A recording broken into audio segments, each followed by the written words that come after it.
이번에는 조직 구조에 대해서 정리를 좀 해보도록 하겠습니다.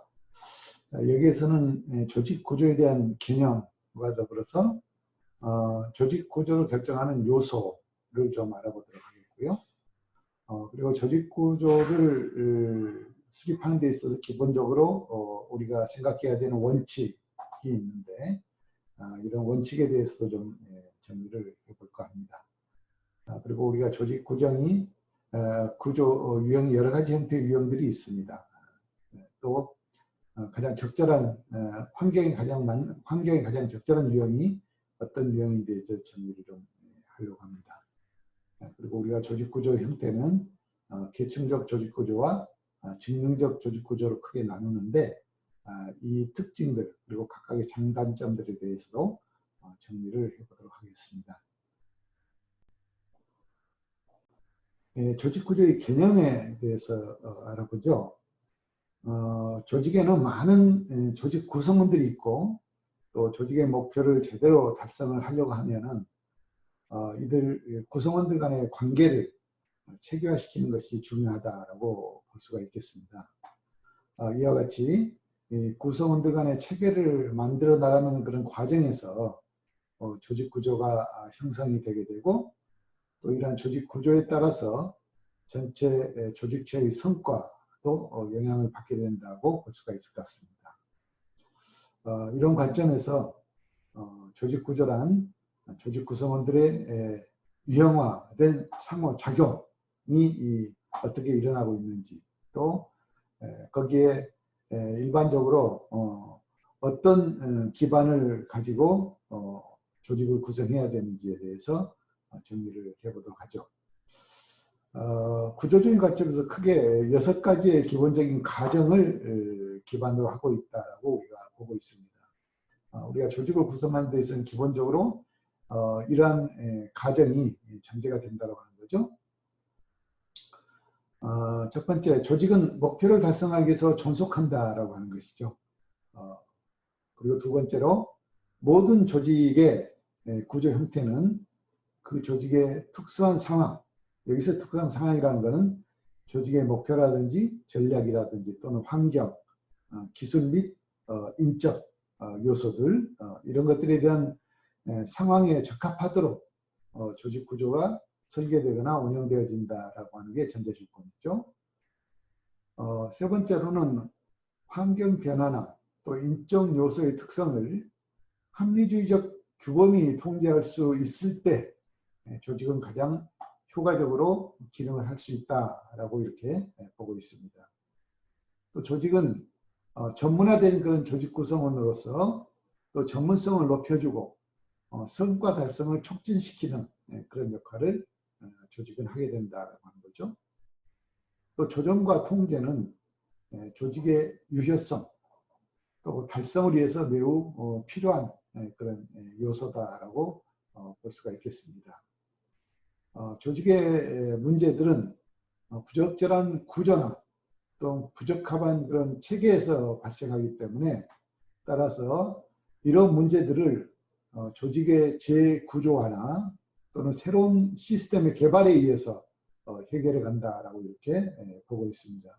그래서 기본적으로 조직이라는 개념은 이런 6가지를 전제 조건으로 하고 이 기반 하에 조직이 운영되어지고 있다라고 보면 되겠습니다. 조직 구조를 결정하는 요소에 대해서 정리를 해볼까 합니다. 크게 2가지로 보겠는데요. 조직 구조를 결정하는 요소에는 첫 번째 직무 설계, 그 다음에 각 부문별 기능과 역할이라고 하는 부분으로 나눠서 보도록 하겠습니다. 처음 직무 설계인데요. 직무 설계라고 하는 것은 직무를 수행하는 개인의 직무 만족과 또 생산성을 향상시키기 위해서 직무의 내용과 기능 그리고 직무 간의 관계를 규정한 것이다라고 이렇게 보면 되겠습니다. 그리고 직무 설계는 분업의 원칙에 따라서 직무가 배분되게끔 설계가 되어져 있고 또 분업의 정도에 따라서 가업 구조가 결정이 되게 되어 있습니다. 직무의 전문화와 세분화에 따라서 과업이 결정되고 과업의 내용이 얼마나 정확하게 명세화되어 있느냐에 따라서 즉 직무 명세서와 직무 기술서에 따라서 적합한 과업의 적응성이 결정된다라고 볼 수 있겠습니다. 그렇기 때문에 무엇보다도 직무 설계가 우선 정확하게 돼 있어야만, 이루어져 있어야만 직무 구조를 만들어낼 수 있다고 하는 것이죠. 두 번째, 부문화가 되겠습니다. 부문화라고 하는 것은 설계된 직무가 어떤 기준으로 통합되거나 또는 분배되어서 부서로 구분되는지의 과정을 말하는 것이다 라고 이렇게 생각하시면 되겠습니다. 일명 수평적 분화라고도 이렇게 얘기를 하는데요. 이 부문화는 조직의 성격이나 규모에 따라서 서로 달라질 수 있고 또 일반적으로 기능과 목적 및 이 결합 상태인 행렬 조직으로 편성되는 그런 경우도 있다라고 볼 수 있겠습니다. 그래서 부문화와 관련해서는 크게 우리가 네 가지 정도로 구분을 좀 해서 보려고 하는데요. 기능별 부문화가 있고 또 목적별로 부문화가 있을 수 있고요. 제품별로도 부문화가 가능하고 그 밖에 여러 가지 어떤 종합적인 요인들을 통해서 부문화가 이루어질 수도 있겠습니다. 기능별 부문화에 대해서 좀 볼까요? 기능별 부문화는 조직이 수행하는 그런 기능을 중심으로 부서를 구조화하는 것이다 라고 볼 수 있겠습니다. 전통적으로 인사, 생산, 재무, 판매 등의 부서로 이렇게 나뉘는데요. 바로 이런 것들은 기능을 중심으로 우리가 부문화를 시켰다라고 보시면 될 것 같습니다. 그렇기 때문에 기능에 의한 부문화는 직무의 분업과 일관성이 있다라고 이렇게 생각할 수 있겠죠. 두 번째로는 목적별 부문화가 되겠습니다. 제품이나 또는 시장 조직이라고 불리우는데 조직이 그 목적을 중심으로 조직 구조를 형성하는 것이다라고 볼 수 있습니다. 기업은 제품을 생산하여 시장에서 고객에게 판매하는 것이 그 목적이기 때문에 그러한 목적을 충실히 따른다고 하면 제품, 고객, 지역이 조직 구조의 설계 기준으로 사용될 수 있을 것이다 라고 이렇게 보는 것이죠. 그래서 결국은 목적이 어디에 있느냐를 가지고 조직 구조를 설계하고 있다. 이게 바로 부문별, 목적별 부문화다라고 이렇게 생각하실 수 있겠습니다. 세 번째로는 제품별 부문화를 볼 수 있는데요. 제품을 중심으로 사업 단위를 형성을 하고 이와 관련된 모든 부서가 기능과 활동을 조정하고 통제하는 그런 역할을 하는 게 바로 제품별 부분화다라고 이렇게 볼 수가 있겠습니다.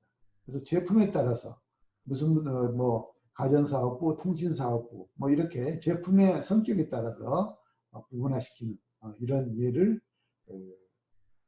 사례로 볼 수가 있을 것 같습니다. 그 밖에 다양한 요소들을 통해서 부분화가 이루어질 수가 있는데요. 고객이나 지역별 또는 공정별 목적에 따른 부분화로 조직 목적이 분명하게 명시되어 있거나 또는 그 목적과 관련된 모든 업무가 통합될 수 있게끔 업무 조정이 쉽고 효과적이고 통제가 될 수 있는 그런 부분에서는 이런 여러 가지 기능을 통합한 그런 부분화가 가능하다라고 볼 수가 있겠습니다. 조직 구조의 원칙에 대해서 정리를 해볼까요? 공통의 목적을 가지는 두 사람 내지는 세 사람 이상이 모여 있는 것만으로도 우리가 조직이다라고 얘기를 할 수가 있을 것입니다. 그러나 여기에는 지휘하는 사람에 따라서 일관된 행동을 하며 또 구성원들이 서로 협력을 할 때 비로소 우리가 조직이다라고 이렇게 이름을 부를 수 있지 않을까 생각합니다. 그렇다 그러면은 두세 사람이 모여 있다고만 해서 이게 조직이라고 할 수 있느냐라고 다시 반문을 해볼 수도 있겠죠. 기본적으로 조직이라고 하는 것은 말씀드렸듯이 지휘 통제에 따라서 일관되게 행동을 하는 그런 구심점이 만들어졌을 때 이걸 우리가 조직이다라고 볼 수가 있겠습니다. 조직은 구성원 개개인이 따로 행동하는 것보다는 훨씬 큰 힘을 만들어내고 또 전체 조직의 목표를 효율적으로 달성하게 하며 그 과정에서 구성원 개개인들도 만족을 추구하게 된다고 하는 것이죠. 그렇기 때문에 기본적으로 조직 구조를 완성하기 위해서는 다음과 같은 4가지의 원칙을 기본 바탕으로 생각해야 될 것 같습니다. 첫 번째, 조직 목표의 명확화라고 할 수 있겠죠. 조직은 공동의 목적을 달성하기 위해서 존재하는 것입니다. 그렇기 때문에 조직이 추구하고 있는 그런 목적과 목표를 명확히 밝히고 모든 구성원들이 공유하면서 각기 자신들의 협력으로 달성해 나가야 함을 인식시켜야 한다는 것이죠. 그렇기 때문에 조직 목표를 명확히 하면 할수록 밀착도가 높아지고 또 조직의 목표를 고객에게 공격적으로 공유할 수 있도록 하는 것도 가능해진다라고 볼 수 있겠습니다. 따라서 조직 목표의 명확화가 첫 번째 기본 원칙이다라고 볼 수 있겠습니다. 두 번째로는 지시계통의 일원화를 이루어야 된다라고 하는 것이죠. 지시계통의 일원화란 지시와 통제의 통로가 일원화되어 있다라고 하는 것이죠. 한 구성원이 한 사람의 상사에게 보고를 하고 또 지시를 받아야 업무의 효율성을 높일 수 있을 것입니다. 그러나 긴급시 또는 상사의 부재시, 기밀을 요구하는 그런 업무 처리시, 또 사소한 경미한 그런 사항일 경우에는 이런 경우들은 이런 원칙을 굳이 고수할 필요는 없다라고 볼 수가 있겠습니다. 조직은 지시계통의 일원화가 기본적으로 갖추어져 있어야 된다라고 보는 거죠. 세 번째는 통제의 한계가 있다라고 하는 것입니다.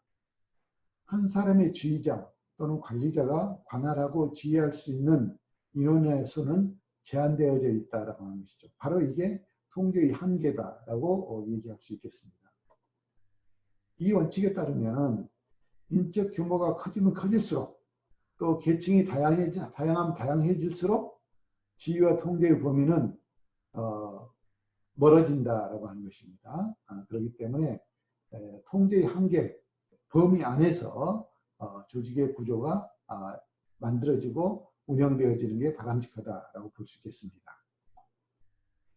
네 번째는 직무의 할당입니다. 조직은 목표 달성에 필요한 여러 활동들을 분업을 통해서 진행하게 되는 것이죠. 그렇기 때문에 그러한 과정에서 기준에 따라서 구성원들에게 업무가 할당되어지게 된다는 것입니다. 직무를 할당할 때는 중복이나 누락이 없어야 되고 또 개개인에게 구체적이고 명료하게 그 개인의 업무량을 균형 있게 전달하고 할당할 수 있어야 된다라고 볼 수가 있겠습니다. 또 조직에 있어서는 권한의 이임이 일부 작용할 수가 있습니다. 권한이라고 하는 것은 조직 내에서 실행할 수 있는 권리와 그에 따른 힘이다라고 이렇게 우리가 정리를 해 볼 수 있는데요. 그렇기 때문에 명령이나 지시가 부하 직원에 의해서 받아들여질 때 비로소 그게 전달력이 있고 또 그럼으로 인해 가지고 업무의 책임과 권한이 성립될 수 있다라고 보겠습니다. 그래서 구성원에게 직무를 할당할 경우에는 직무 수행 결과에 대한 책임을 스스로 지는 걸 조건으로 하고 그에 상응하는 권한이 뒷받침될 수 있도록 할 필요가 있겠습니다. 직무를 수행할 때 능력이 있는 구성원에게 책임과 권한을 부여하여 할당된 업무의 수행을 통해서 조직 목표를 달성하고 공헌하도록 하는 것이 바로 조직구조의 기본 원칙이다라고 정리를 해볼 수 있겠습니다. 조직구조의 유형에 대해서 살펴보도록 하겠습니다. 경영조직은 주요 업무 활동을 담당하는 라인 조직과 또 라인 부분에 대해서 전문적인 입장에서 조언하고 지원하는 스텝 조직으로 이렇게 나누어져 있습니다. 조직의 운영에 있어서 라인 조직과 스텝 조직의 협조는 매우 중요하다고 생각하고 있고, 또 라인 조직과 스텝 조직은 서로 보완 관계가 이루어지도록 운영되는 것이 가장 바람직한 그런 조직의 운영 방법이다라고 보고 있습니다. 라인 조직에 대해서 좀 더 구체적으로 알아볼까요? 경영관리 조직에 있어서 라인 조직은 조직의 목적 달성에 책임이 있는 집행자와 또 감독자로 이렇게 구성이 되어져 있습니다. 일명 직선식 조직 또는 군대식 조직, 개선식 조직 또는 뭐 직계식 조직, 여러 가지 형태로 이름을 지금 부르고 있는데요. 이 조직은 규모의 확대에 따라서 또 업무량의 증가에 따라서 이를 담당하는 능력의 한계 때문에 하위 계층에 이양을 하게 되고, 또 명령 계통에 의해서 통솔이 이루어지게 된다는 것이죠. 라인 조직은 위계를 명확히 하고 권한과 책임, 의사결정 체계를 확실히 하고자 할 때 가장 장점을 발휘할 수 있는 그런 조직이다라고 볼 수가 있겠습니다. 즉 라인 관리자는 스텝으로부터 상당한 조언을 받기는 하지만은 인적 자원 관리에 대한 수행 책임과 그 결과에 대한 최종 책임을 가지고 있기 때문에 최종 책임자에 의해서 모든 것들이 결정되고 통제되어진다라고 이렇게 볼 수가 있는 것이죠. 라인 조직의 장점을 살펴보면요, 오랫동안 기업에서 널리 사용되어 온 그런 조직의 형태다는 것이죠. 그리고 이러한 조직은 지휘 명령 계통이 아주 단순하고 명확합니다.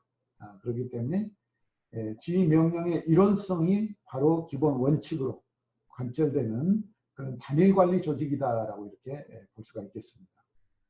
그리고 이 조직은 질서 유지가 가장 강력하게 이루어질 수 있는 그런 조직이다라고 보는 것이죠. 자, 라인 조직이 단점으로 우리가 살펴볼 수 있는 것들은요, 계층화에 의한 그런 수직적 분업에만 치중하는 것이기 때문에, 만약에 기업의 규모가 확대가 되고 또 생산 과정이 기술적으로 아주 복잡해지게 돼서 분업화가 되는 그런 경우에는 이 전문화의 원리가 적용되지 않으므로 아주 비효율적이고 비합리적인 그런 조직으로 변질되게 된다라고 볼 수가 있겠습니다. 그렇기 때문에 라인 조직의 장점과 단점의 특징을 잘 이해하고 적절하게 이 조직의 운영을 결정지어야 된다는 것이죠.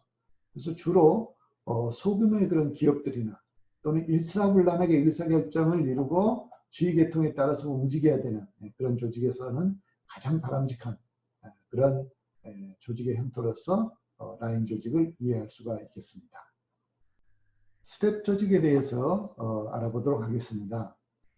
스텝 조직은 라인 조직상의 경영자들이 방침을 수립하고 업무를 집행함에 필요한 그런 전문적인 지식을 제공해서 조언의 업무를 수행하는 그런 전문가들로 구성되어져 있다고 볼 수 있습니다.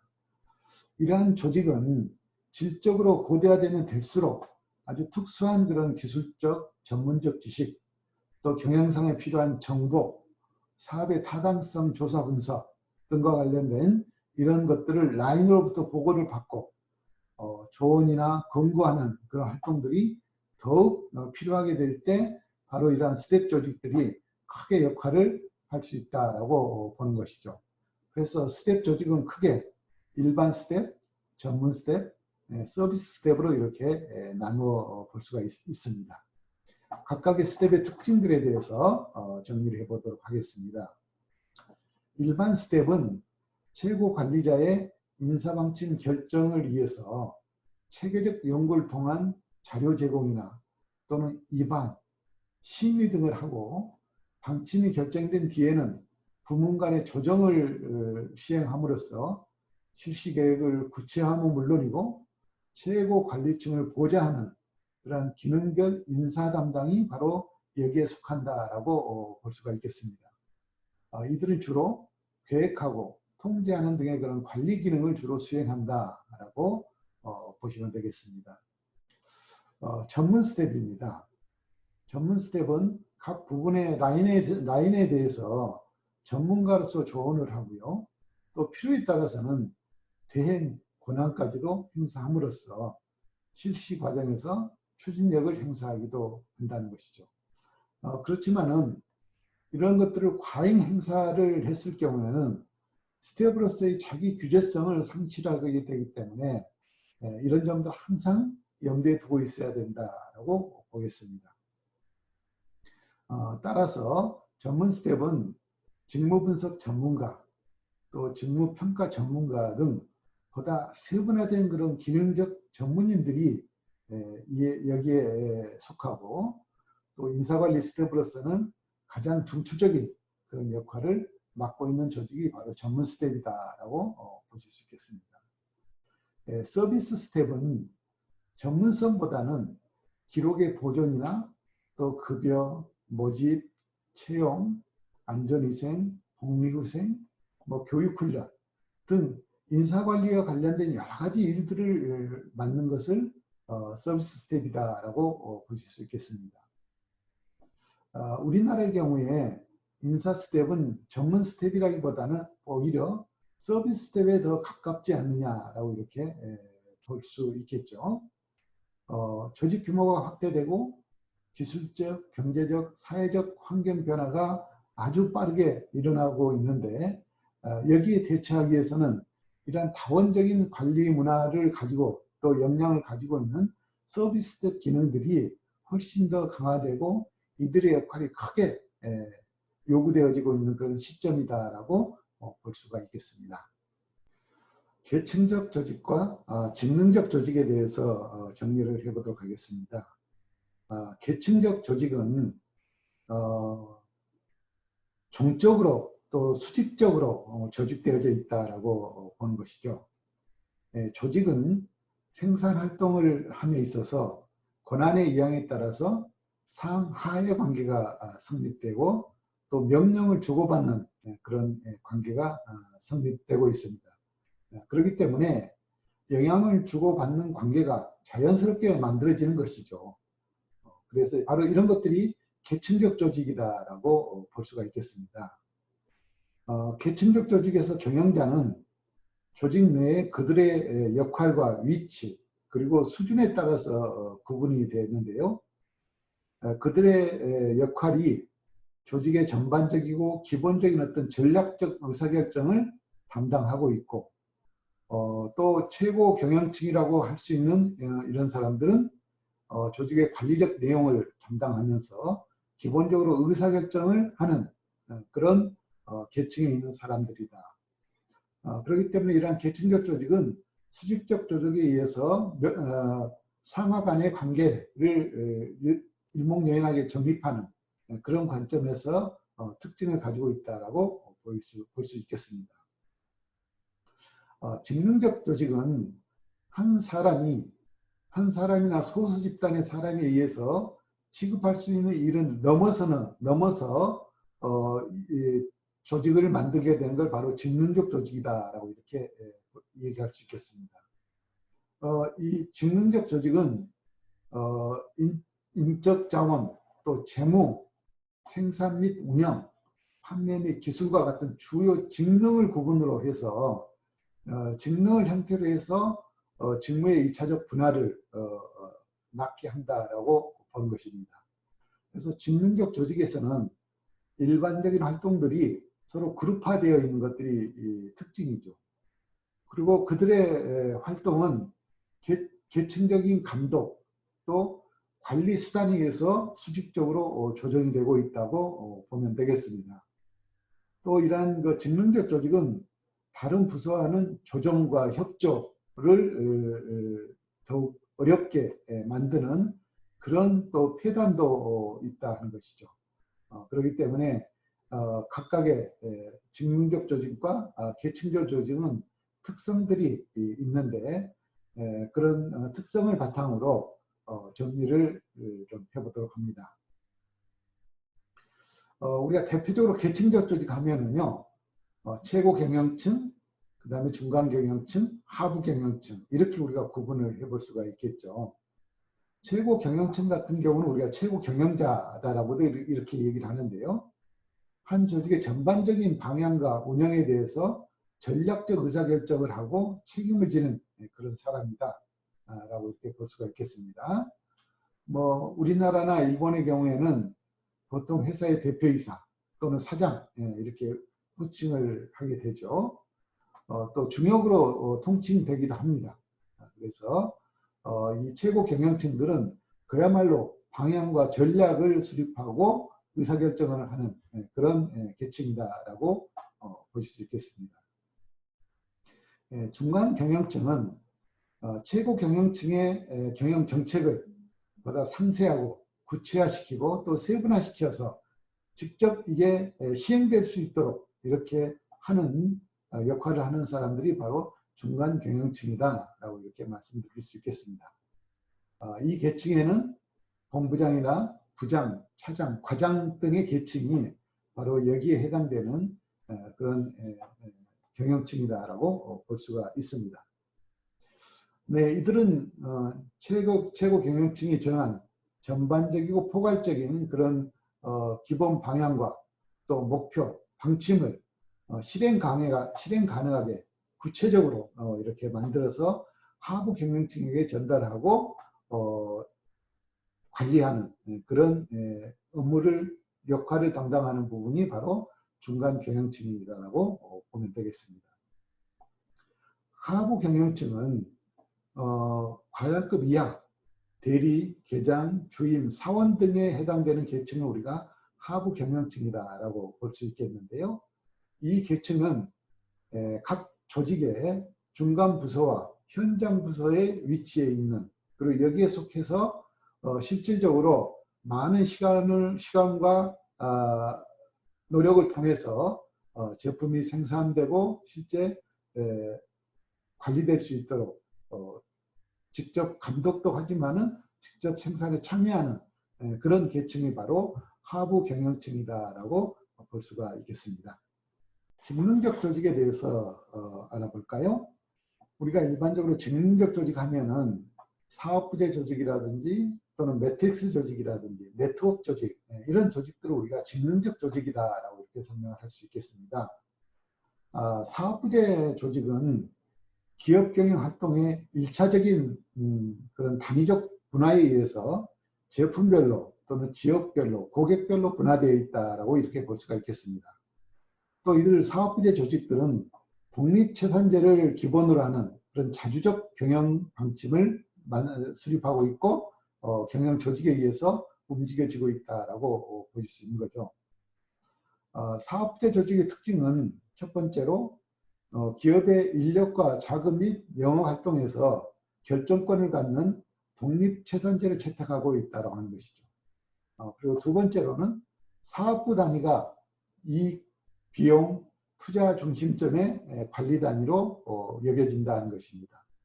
그리고 세 번째 특징으로는 이들은 여러 가지 사업 목적 실현을 위해서 분권화가 계속적으로 이루어진다라고 하는 것이죠. 그래서 사업부재 조직의 특징은 결국 제품별로, 지역별로, 고객별로 별도의 조직으로 만들어서 운영되어지기 때문에 굉장히 체계적으로 현장에서 바로바로 의사결정을 하면서 움직일 수 있는 그런 특징들을 가지고 있다. 그리고 모든 결정권이 사업부에 있다라고 하는 것을 생각할 수 있습니다. 매트릭스 조직에 대해서 정리를 해보도록 하겠습니다. 어떤 조직은 동등하게 직능적, 분권적 조직 양면의 이익에 대한 욕구를 추구하죠. 이러한 조직은 직능 내부의 기술적 경험, 또 직능을 넘어서는 강력한 그런 수평적 조정이 필요한데요. 매트리스 조직은 직능적, 분권적 두 조직을 동시에 적용함으로써 이러한 두 가지 어려움을 극복하기 위한 것이 바로 매트리스 조직이다라고 이렇게 볼 수가 있습니다. 한 조직 내에서 직능적 책임자와 또 지역 책임자 간의 동등한 그런 이중 권한이 발생하고 또 동시에 종업원은 두 사람에게 보고해야 하며 대부분의 종업원은 이중과업을 달성하는 이런 형태가 되겠습니다.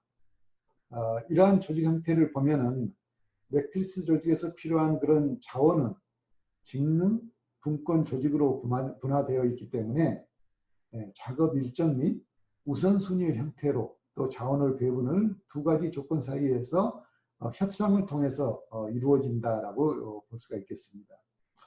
매트리스 조직의 장점을 간단하게 몇 가지 정리해 보면요. 환경적 압력이 직능과 제품 또 지역 및 고객과 같은 두 가지 이상의 중요한 측면으로부터 제기될 때 가장 그런 적합한 조직이다라고 볼 수 있겠습니다. 이러한 압력은 이중 권한 구조가 환경적 압력에 대처하기 위해서 힘의 균형을 달성하는 데 필요하다라고 하는 것을 의미하기도 합니다. 매트리스 조직은 또 기업의 과업 환경이 아주 복잡하고 불확실할 때는 매트리스 조직이 아주 훌륭하게 작동을 할 수 있다라고 보는 것이죠. 또 내부적 자원의 사용에 있어서도 규모의 경제가 필요할 때는 반드시 이러한 매트리스 조직을 통해서 규모의 경제를 실천해 나가는 것이 중요하다라고 보고 있는 것입니다. 그리고 이러한 매트리스 조직은 유연성이 필요하고 또 조직이 경쟁적이며 규제적이고 자원 제약 조건을 변화시키는 데 있어서는 가장 적합한 그런 조직이다라고 볼 수 있겠습니다. 반면에 매트리스 조직의 단점을 우리가 얘기할 수 있는 것은 직능적 책임자와 또 제품, 지역 및 고객 책임자 사이에 권한 및 책임 관계를 결정해야 되는데 일반적으로 명문적 구분이 부족하고 또 주 조직의 책임자에게 보고해야 되는 그런 하위 관리자 입장에서는 방향이 혼란스럽고 또 때로는 어려운 그런 위치에 직면할 수도 있다라고 하는 것이죠. 또 매트리스 조직의 단점으로는 회의에 너무나 많은 시간을 소비할 그럴 가능성, 경향이 있다라고 하는 것입니다. 또 이중 보고 관계와 이중 가업의 활동으로 인해서 역할이 애매모호해지는 그런 경우도 나타날 수가 있습니다. 그리고 이러한 매트리스 조직에서는 이중적으로 과업이 이루어지기 때문에 경력 개발을 하는 데 있어서는 쉽지 않다라고 볼 수가 있겠고요. 종업원 간의 유대관계를 약화시키는 그런 동기이기도 하다라고 볼 수가 있겠습니다. 네트워크 조직에 대해서 정리를 해보도록 하겠습니다. 조직 구조는 유기적이고 계략적이다라고 하는 것이죠. 지금까지 설명한 직능적 조직과 분권적 조직, 또 매트리스 조직은 모두가 잘 정리된 그런 보호 관계의 일반적, 계층적 이점을 갖습니다. 의사결정과 또 작업 규칙, 작업 계획, 예산 과정 등 공식적인 메커니즘은 비공식적인 과정에 대해서 굉장히 강조가 되고 있죠. 그러나 요즘 조직 구조의 개념이 변화가 일어나기 시작하고 있습니다. 그런 과정에서 공식적인 지휘계층과 같은 공식적 메커니즘은 중요성이 점점 더 약화되고 있거나 또 사라지고 있죠. 오히려 비공식적인 조직이 예전보다 훨씬 더 조직의 유효성을 높여주고 있고 또 새롭게 중요한 결정 요소로 등장을 하고 있습니다. 그러한 이유들로 인해서 이러한 조직들, 특히 네트워크 조직의 중요성이 강조되고 있다라고 보시면 되겠습니다. 이런 관점에서 네트워크 조직의 장점을 보면은요, 항상 변화하고 있는 그런 환경에 유연히 적응할 수 있다라고 하는 것이죠. 왜냐하면은 의사결정권과 또 역할 및 보고 관계가 특정한 프로젝트나 일에 따라서 상황 적합적이기 때문에 그들이 필요로 할 때 수시로 이렇게 변경하면서 운영할 수가 있다라고 하는 것입니다. 네트워크 조직은 예상치 못한 그런 기술 개발, 또 경쟁자의 움직임, 기타 특별한 현상이나 상황이 발생됐을 때 신속하게 움직일 수 있고 책임 있게 대처할 수 있는 그런 장점을 가지고 있다라고 볼 수가 있겠습니다. 그러나 네트워크 조직의 단점으로는 자원의 이중 배분과 또 행동에 대한 불명확한 그런 책임을 낳을 수가 있고요. 또 환경이 급속하게 변화되는 상황에서 기업체의 유효 조직이나 또는 안정된 그런 조건에서 움직이는 기업에게는 오히려 적절하지 못한 그런 경우도 발생될 수 있다는 단점을 가지고 있습니다. 조직 구조와 관련해서 이제까지 정리했던 내용들을 요점 중심으로 간단하게 재정리를 해보도록 하겠습니다.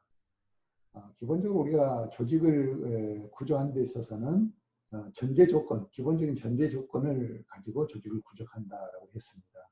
그래서 전제 조건들이 보면은 조직의 목표를 달성하기 위해서 조직이 존재하는 것이고, 또 모든 조직의 구조 형태가 그 조직의 특수한 상황에 적합하도록 설계되고 움직인다라고 볼 수가 있고요.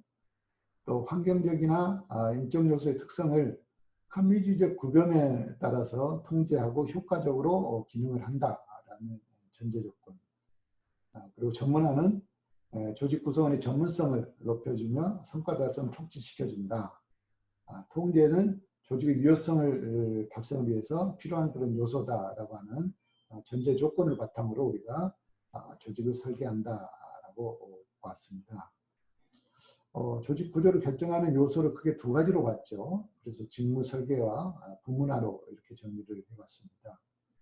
직무 설계라고 하는 것은 직무의 내용과 기능 및 직무 간의 관계를 규정하는 것을 우리가 직무 설계다라고 이렇게 했죠. 그래서 우리가 조직 구성을 할 때는 반드시 직무 설계를 바탕으로 해서 직무를 전문화시키고 세분화시켜서 과업을 결정해 줘야 된다라고 이렇게 정리를 했습니다.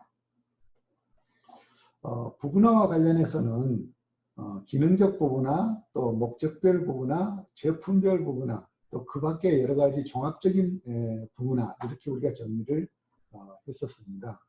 그래서 기능별 부분화라 하면은 전통적으로 우리가 많이 이제까지 해왔던 그런 부분화 조직이죠. 그래서 업무에 따라서 결정을 한다는 겁니다. 인사, 재무, 회계, 판매 뭐 이런 것들로 기능에 의한 부분화가 이루어지는 것이고요. 이 기능별 부분화는 직무의 분업과 더불어서 일관성이 있다라고 이렇게 우리가 정리를 해봤습니다. 제품별, 목적별 부분화가 되겠습니다. 목적별 부분화는 우리가 조직을 만들 때 그 목적이 뭐냐에 따라서 부분화를 시키는 거겠죠. 그래서 제품이나 고객이나 지역이 그 조직구조 설계 기준의 기본 목적이 되고 목표가 된다라고 이렇게 봤습니다.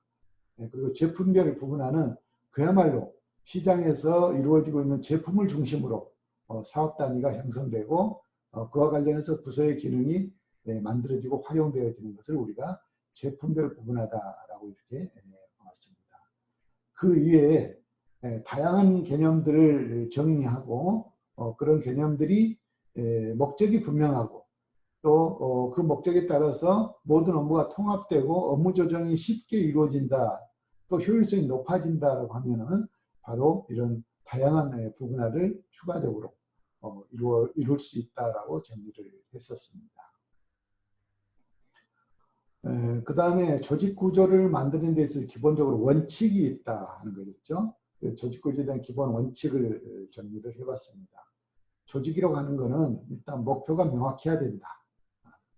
그리고 두 번째, 지식계통의 일원화를 기본 개념으로 하고 있다는 것. 그리고 세 번째, 통제가 반드시 따르게 된다라고 하는 거죠. 그리고 네 번째로는 직무 할당을 기본으로 하고 있다. 그래서 개개인에게 구체적이고 명확하게 직무를 할당을 해주고 그 다음에 그 직무에 따르는 책임과 권한을 같이 부여하는 것을 우리가 원칙으로 한다라고 했습니다. 그리고 권한이 이임되고 있다. 일정 부분에 있어서는 업무에 따라서 권한이 같이 수반되고 있다라고 하는 것을 기본 원칙으로 이렇게 봤습니다. 네, 그리고 이제 조직구조 유형에 대해서 우리가 정리를 했었습니다. 조직구조의 유형으로는 라인 조직과 스텝 조직으로 크게 나누어진다라고 했죠. 네, 그래서 라인 조직 같은 경우에는 굉장히 지시계통이 명확하게 이루어지고 있는 게 바로 특징이다라고 이렇게 봤습니다. 오랜 기간 동안 기업에서 널리 사용하고 있는 조직이 바로 이 라인 조직이다라고 하는 거죠. 그리고 말씀드린 대로 지휘 명령 계통이 일원화가 되어 있기 때문에 굉장히 단순하고 명확하게 일이 이루어진다. 그리고 조직의 질서 유지가 가장 강력하게 이루어질 수 있는 조직이 바로 이 라인 조직이다라고 봤습니다. 반면에 스텝 조직 같은 경우에는 권한이 분산되고 또 다양화된 그런 환경의 변화에 따라서 전문성을 가지고 있는 그런 스텝들이 조언하고 통제하고 또 기여하는, 권고하는 그런 역할을 하는 게 바로 스텝 조직이다라고 이렇게 봤습니다. 그리고 스텝 조직은 우리가 일반 스텝, 전문 스텝, 시스템 스텝 이렇게 크게 구분을 해봤죠. 그래서 일반 스텝 같은 경우에는 주로 우리가 인사관리 부서들이 하는 역할들이 바로 이 일반 스텝 기능의 역할을 하고 있다라고 보이는데요. 최고 관리자에게 인사방침 결정을 위해서 체계적인 그런 연구 자료 또 입안 심의를 결정을 해서 바로 실시할 수 있도록 구체적으로 관리층에게 보고하고 보좌하는 이런 역할을 바로 일반 스텝의 기능이다라고 이렇게 얘기를 했습니다. 전문 스텝 같은 경우는 굉장히 전문성을 가지고 전문 분야에서 조언하는 그런 역할들이 바로 전문 스텝의 역할이다라고 봤죠. 그래서 주로 전문 스텝 같은 경우는 직무 분석, 또 직무 평가 이러한 전문적인 그런 내용들을 가지고 역할을 하는데 전문 스텝에서 좀 유념해야 될 거는 필요에 따라서는 이 전문 스텝들이 대행 권한을 가지고 일을 실시하고 또 권한을 행사하기 때문에 때에 따라서는 오히려 과잉 행사로 통한 문제를 일으키는 그런 것들이 나타날 수가 있다. 그래서 그런 부분들 항상 좀 조심해야 된다라고 말씀을 드렸습니다. 서비스 스텝 같은 경우에 일반적으로 지금 우리나라 인사 관련 실무들이 바로 이런 서비스 스텝의 기능이 아닌가 싶은데요. 전문성보다는 기록의 보존, 그 다음에 직원들의 모집, 채용, 인사, 또 복지후생, 교육훈련 이런 부분들에 대한 것들을 서비스하고 또 스텝으로서 조언하는 그런 역할들을 하는 게 바로 서비스 스텝이다라고 이렇게 볼 수 있습니다. 그러나 최근에 들어와서는 이런 서비스 스텝 기능들이 굉장히 활발하게 이루어지고 있고 또 경제적 사회적 환경 변화에 따라서 신속하게 대처를 해야 되는 이런 기업의 입장에서는 이런 기능들이 오히려 더 요구되는 그런 시점이기 때문에 앞으로 이런 서비스 스텝의 활용도가 크게 올라가고 높아질 것으로 그렇게 생각하고 있는 측면이 있습니다. 그리고 우리가 이제 계층적 조직과 기능적 조직에 대해서 정리를 해봤습니다. 계층적 조직은 주로 우리가 수직적 조직이다라고 이렇게 많이 알고 있죠. 그래서 이러한 계층적 조직에는 최고 경영층, 또 중간 경영층, 하부 경영층 이러한 계층들이 있다라고 볼 수가 있습니다.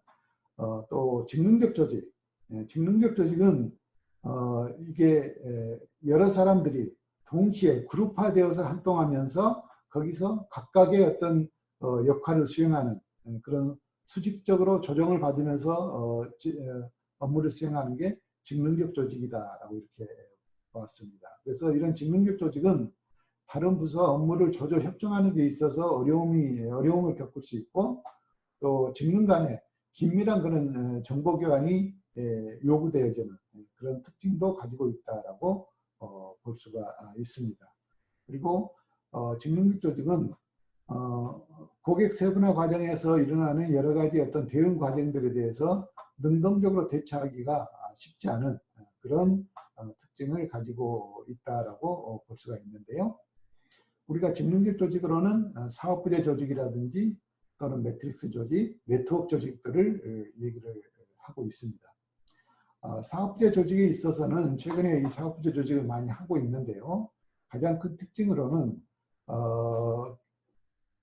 1차적인 분화가 이루어진 조직이다라고 볼 수가 있습니다. 그래서 분화의 기준은 제품이나 지역이나 또는 고객에 따라서 분화가 이루어지는데, 이 사업부제 조직 같은 경우는 독립채산제를 중심으로 자주적 그런 경영조직 형태로 발전할 수가 있다라고 보았죠. 매트리스 조직 같은 경우에는 직능적 조직과 분권적 조직을 동시에 적용하는 그런 특징을 가지고 있습니다. 그래서 동등한 일에 대해서 이중적 권한을 가지게 된다고 하는 거죠. 그런 조직을 운영하다 보니까 몇 가지 문제점들이 예상될 수가 있다. 그래서 의사결정을 하는 데 있어서 혼란이 온다든지, 또는 책임과 역할에 있어서 좀 애매성을 띄울 수 있다든지, 또 상호간의 어떤 유대관계를 강화시키는 데 있어서 좀 어려움이 있다든지 하는 이런 단점도 매트리스 조직에서 우리가 느낄 수 있다라고 정리를 했습니다. 네트워크 조직 같은 경우는 최근의 경제 환경의 변화에 따라서 상황에 따른 즉각적인 대응과 또 조치가 이루어지는 그런 상황 속에서 가장 잘 적응할 수 있는 조직이 바로 네트워크 조직이다라고 이렇게 우리가 정리를 해봤습니다.